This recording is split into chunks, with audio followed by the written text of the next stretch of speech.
Hi, I'm Joe Feeks, editor of Pig Health Today, and with me is Dr. Jennifer Wishnie.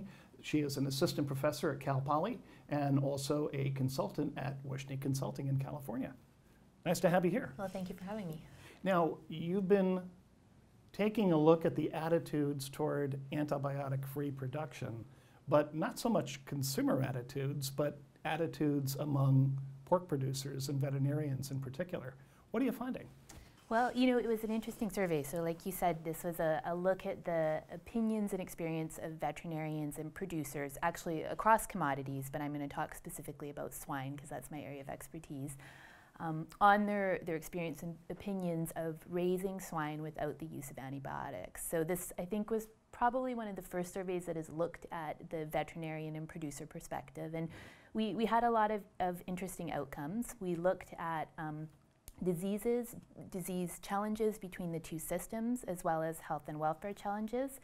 And there we saw similarities between the systems. You know, the diseases that were challenges in raised without antibiotics production were similar to those that were in the what we termed as conventional production for those that were using antibiotics. How many people were in the study altogether? We had 148 completed responses for the swine portion of it, and just over 500 and something for the total survey across the commodities, which included turkey, poultry, beef, and dairy, and swine.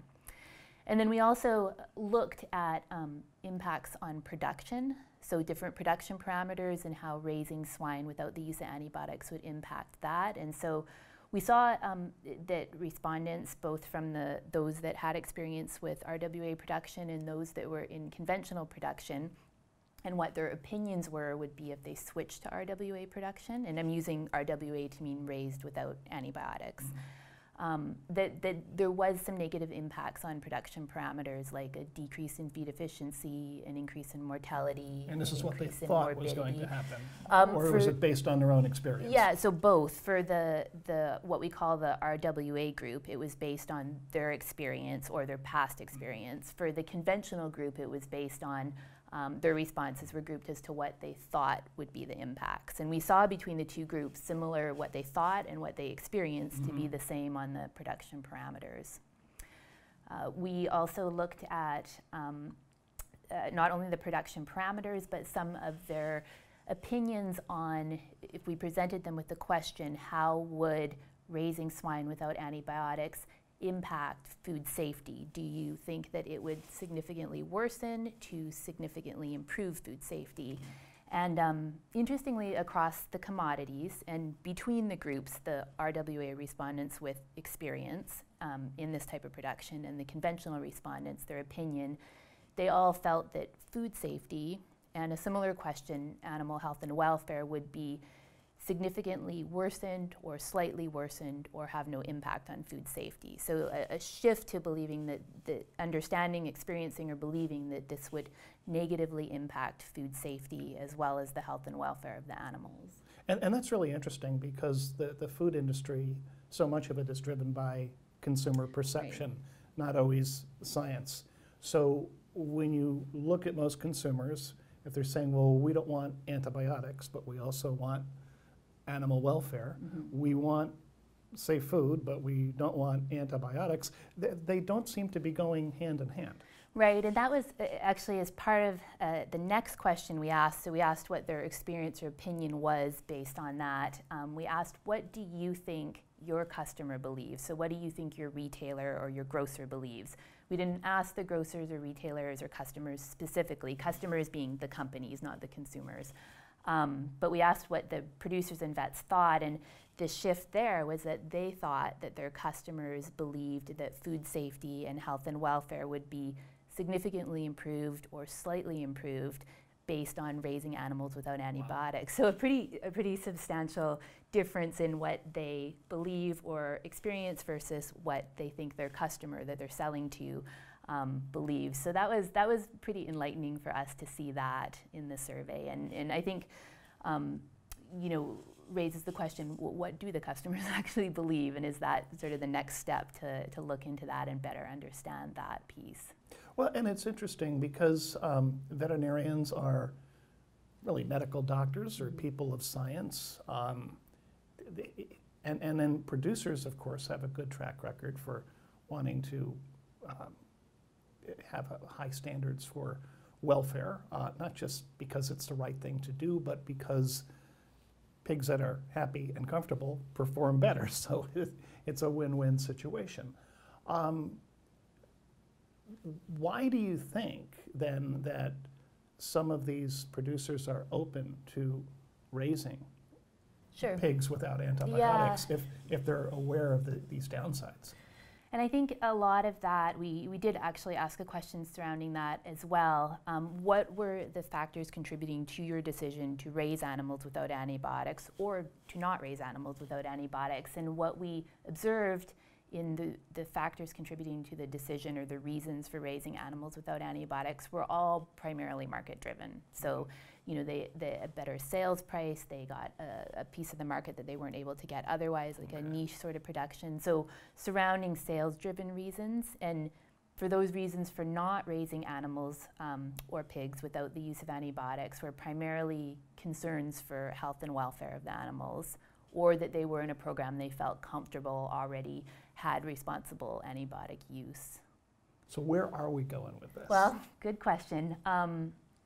You know, one of the other questions in it was in the survey that was I think somewhat concerning for us was that we asked if there was ever a time when due to the pressures to maintain the label, compromised animal health and welfare in slightly different words. And we saw, you know, variable responses to, I disagree with this statement, it was given as a statement, to I agree with this statement, but the fact that there was any sort of agreement that there were times that possibly health and welfare would be compromised to maintain a label, I think was concerning for us and an observation that was sort of a key observation in this study.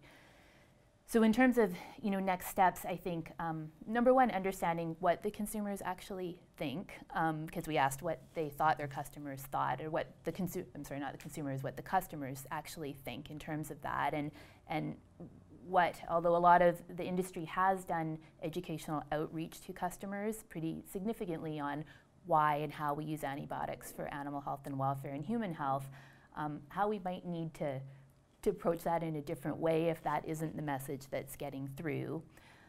And I also think just better understanding, you know, if you're raising animals without antibiotics, what are the factors that are needed for this to be sustainable for the producer in terms of production, but also ensure the animal health and welfare. So those things all together, which is, you know, probably a bit of a challenge in terms of cost and demand and how you put all that together. Yeah. And of course, eliminating antibiotics or even making significant reductions, I mean, that's a pretty arbitrary process.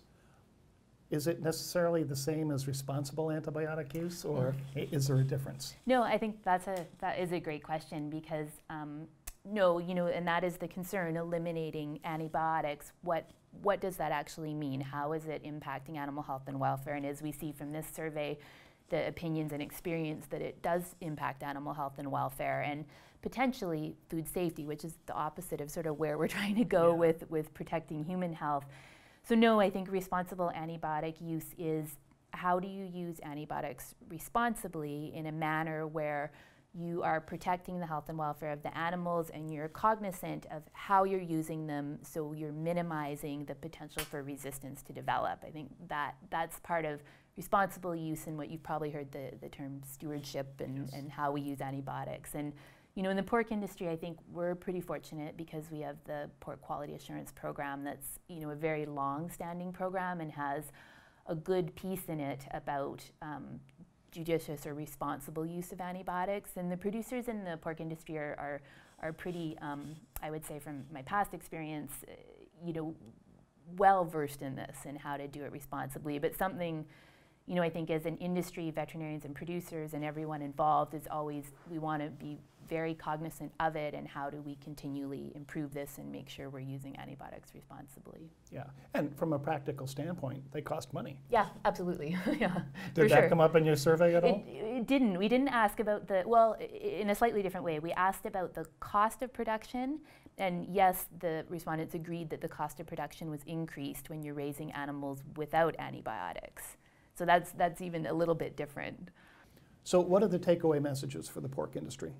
Well, I think the takeaway messages for the pork industry from this particular study are understanding that, yes, there may be some impacts on the animal health and the animal welfare of raising animals without antibiotics, and there may be some pressures from the demands to maintain a label. And I think better understanding what the consumers are actually thinking, and are they understanding that these pressures may exist, because the ultimate for the producers and veterinarians is we want to maintain the health and welfare of the animals. That's, you know, our ethical obligation, and also to protect human health at the same time.